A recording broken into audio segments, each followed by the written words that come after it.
Corona काळाला कृतिशील प्रतिसाद देण्याकरिता यशवंत महाविद्यालय नांदेडच्या मराठी विभागाअंतर्गत आणि कल्पक विद्यार्थी समूह यांच्या साथीने त्याचबरोबर विश्वासराव देशमुख सरांच्या अमूल्य मार्गदर्शनातून एक आगळा वेगळा उपक्रम व वैचारिक मनोरंजनाचा उपक्रम आमच्या समोर सादर करण्यात आला। उपक्रमाचे नाव होते कोरोना काळातील कविता वाचन। या उपक्रमाअंतर्गत महाराष्ट्रातील तथाकथित महान अशा कवींनी आमच्या समोर त्यांच्या कविता सादर केल्या। एकूण 52 कवींनी आपल्या कवितांचे सादरीकरण केले। मग या 52 पैकी माझ्या मनाला स्पर्श करून गेलेल्या 3 कवींच्या कवितांबद्दल माझा प्रतिसाद मी देत आहे। मी समाधान चव्हाण, बीएससी तृतीय वर्षाचा विद्यार्थी, यशवंत महाविद्यालय नांदेड। प्रथमतः कविता कशी असावी किंवा कवितेत काय असावे हे सांगत असताना व माझा कवितांबद्दलचा दृष्टिकोन कसा आहे व तो मला कसा पटला यामध्ये एका कवीनं लिहिलेल्या कवितेची त्यांची रचना मला आठवते। सर म्हणतात की कविता जगायची असेल तर आधी मरता आलं पाहिजे, एका शब्दासाठी झुरता आलं पाहिजे, अन्याय झाल्यावर तुझ्या आधी कविताच पेटली पाहिजे आणि प्रत्येक ठिणगी व्यवस्थेच्या दाराला जाऊन भेटली पाहिजे। पाहायला गेलं तर एखाद्या कवीला कवितेची कमी ही नेहमी खलत असली पाहिजे आणि कविता लिहिण्याबगर ती घटना मनात सलत असली पाहिजे। मग दररोज कल्पनेच्या महासागरामध्ये उडी घेणारे, प्रत्येक जखमेला पर्यायी शब्द शोधण्यासाठी झुरणारे आणि जोपर्यंत कविता पूर्णत्वास येत नाही तोपर्यंत समाधानाचा श्वास न घेणारे असे काही 52 कवी आमच्या समोर सादर झाले व त्यांनी आपल्या कविता आमच्या समोर सादर केल्या। त्याचपैकी एक वीरा राठोड सर, औरंगाबाद। वीरा राठोड सर सर्वसामान्य बंजारा कुटुंबात जन्माला आलेले। वीरा राठोड सरांचा जो काव्यसंग्रह आहे, काव्यसंग्रहाचे नाव सेन साई वेयस, हा बंजारा बोली भाषेतून वापरात आणलेला शब्दप्रयोग। शेन साई वेयस या वाक्याचा अर्थ सर्वांचा कल्याण कर किंवा सर्वांचा कल्याण हो असा आहे।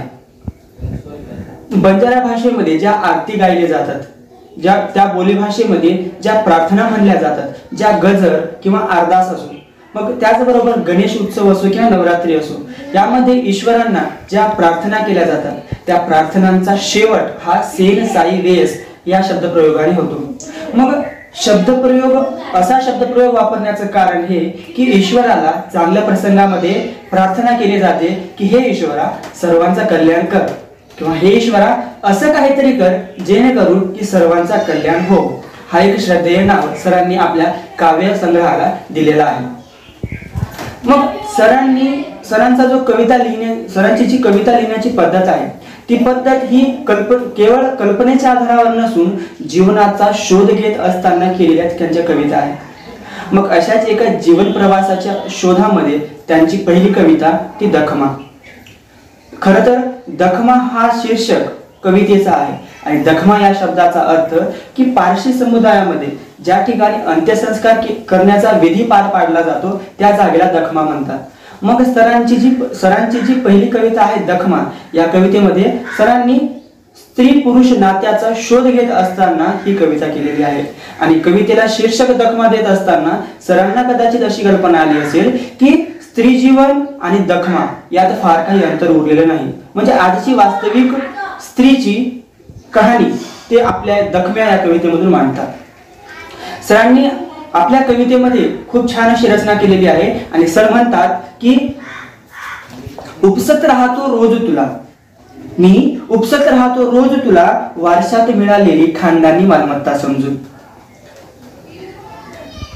तुला माहित असतानाही कधीच कसं रोखलं नाहीस आजवर तू, उपसत राहतो रोज तुला वारशात मिळालेली खानदानी मालमत्ता समजून, तुला माहित असतानाही कधीच कसं रोखलं नाहीस तू, हा गुन्हा तूही केलासच की कधीच माफ न करता येण्यासारखा, मूकपणे थोपत गेलीस दखमा नागडा करून स्वतःचा देह, हा होता सूड स्वतःच्या बाईपणाचा का पाहत राहिलीस अंत पुरुष जातीचा।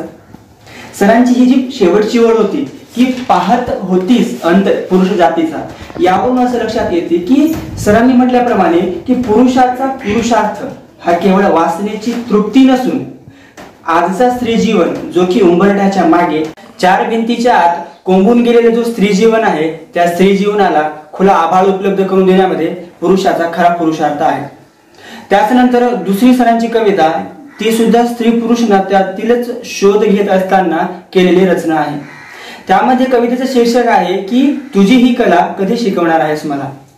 खरं आहे की पुरुष आपल्या चेहऱ्याच्या मुखवट्याच्या वरखाली कित्येक मुखवटे घेऊन फिरत असतो आणि त्या मुखवट्यानुसार वागण्याची सोय ही पुरुषाला राखता येत नाही. मुखवटे असे की क्रूर, वासनांध, फसवा, बित्रा असे कित्येक चेहरे असतात, पण त्या चेहऱ्यांच्या अनुसार स्वतःला ढाळण्याची कला पुरुषांच्या अंगी नाही.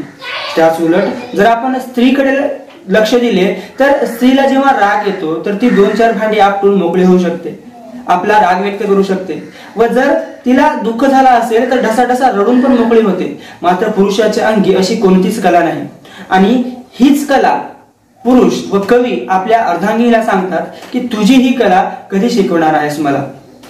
त्यानंतर संवेदनशीलतेला आपल्या व्यक्तिमत्वाचे त्याचबरोबर लेखनाचे मध्यवर्ती भाव ठेवू पाहणारे दुसरे कवी रमेश रावळकर सर. रमेश रावळ सरकारने सुद्धा 2 कविता मांडल्या. त्या 2 कवितांपैकी त्यांची पहिली कविता होती की मृत्यू झिरपत चाललाय आतल्या आत. या कवितेमध्ये सरांनी आजचा हा झालेला प्रादुर्भाव, त्याचं नाव की कोरोना, आणि या कोरोनामुळे झालेला लॉकडाऊन आणि या लॉकडाऊनचं सर्वसामान्य माणसाच्या जीवनावर झालेला परिणाम सरांनी काव्यबद्ध केलेला आहे. खरं तर भाषेचं सौंदर्य आणि शब्दसंपदा हे कवितेला नक्कीच आकर्षक बनवते, पण रोजच्याच शब्दांना व रोजच्याच अनुभवांना काव्यबद्ध करणे हे तेवढेच कठीण काम.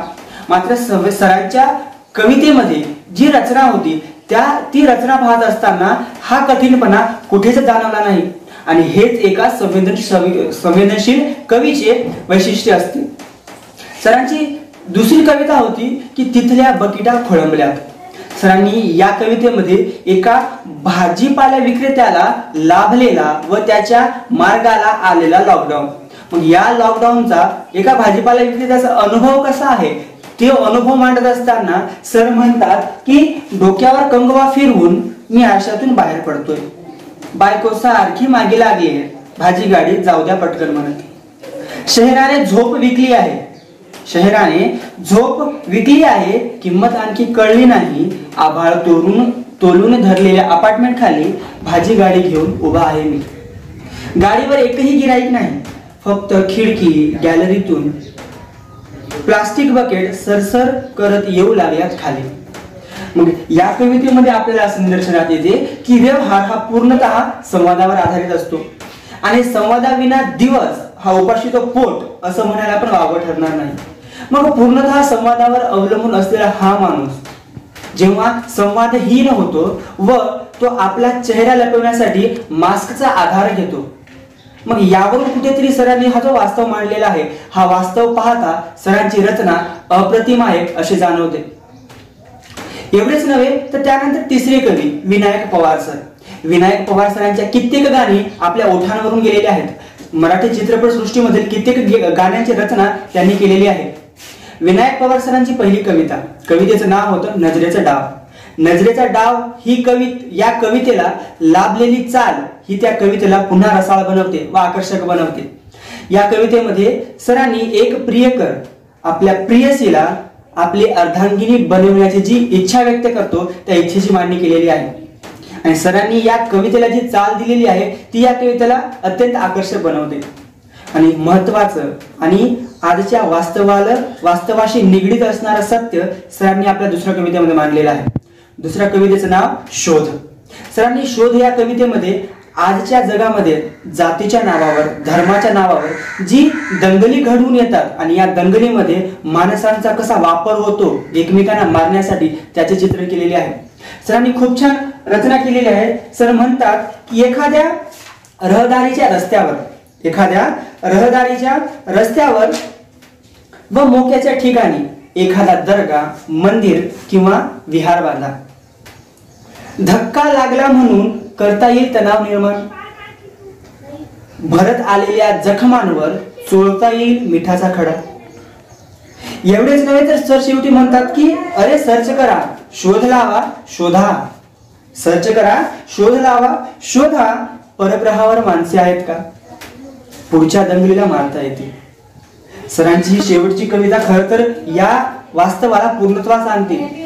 की माणसांचा आजचा स्वभाव पाहता आपण सांगू शकतो की काही काळानंतर माणसाचा हा स्वभाव जर असला तर या ग्रहावरती संपूर्ण असणारी मानव वस्ती ही नष्ट होईल आणि परग्रहावर माणसे आहेत का याचा आपल्याला शोध घ्यावा लागेल.